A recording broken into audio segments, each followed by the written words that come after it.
1. Dexterity. Vauban throws his grenades with one hand. In other words, he can use his powers with one hand, allowing him to cast abilities without interrupting his reloading or firing. Try shooting and spamming Bastille at the same time with Vauban. Once you've got that down, try shooting and spamming Snow Globe with Frost.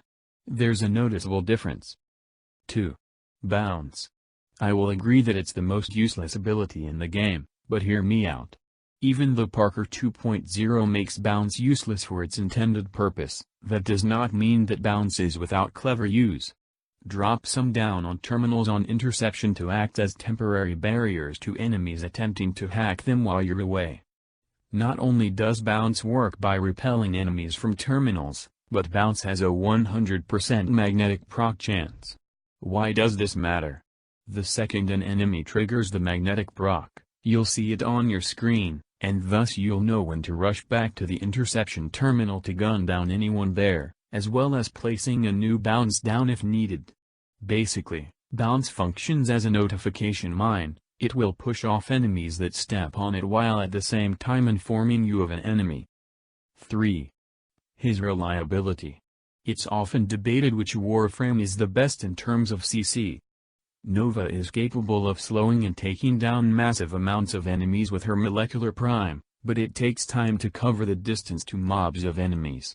Frost can provide slows and protection with Snow Globe, Avalanche, and Ice Wave, but all three take time to cast, which can make him vulnerable in the middle of a fight.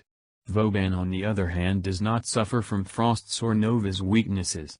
Remember that he can use his powers with one hand, allowing him to run and fight while dropping down Bastille and Vortex where needed, providing instant support.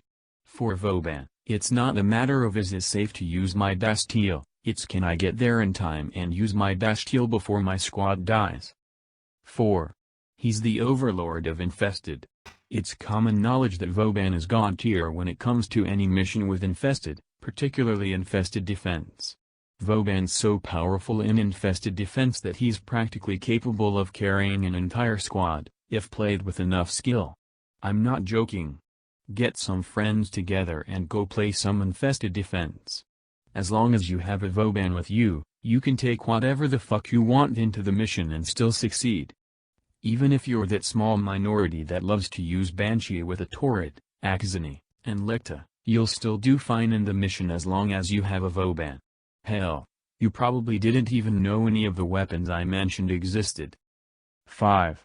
The gargantuan potential he has for a rework. While there are other Warframes that are in greater need of a rework, Vauban also requires one, although his is not as essential. Even when two of his abilities have been gutted by Damage 2.0 and Parker 2.0 respectively, Vauban remains a top choice on defensive missions, with just two abilities. That says something, don't you think? Even though there's been amazing suggestions for Vauban rework and not so great suggestions for Vauban rework, the undeveloped talent behind Vauban remains, waiting to be refined. I mean, wouldn't you be excited if DE just flat out announced that they were buffing Vauban's Tesla, replacing his bounce with something better, and giving him a passive on par with that of Ivara or Chroma? I know I'd shart my pants in excitement, but that should at least make you raise an eyebrow. I know that there are other frames who are starting to push Vauban out of the CC role, such as Equinox and Nova. But that doesn't take away from the fact that even though half of Vauban's kit is incapable of anything in late game, he's still a solid frame to pick. Thank you for watching.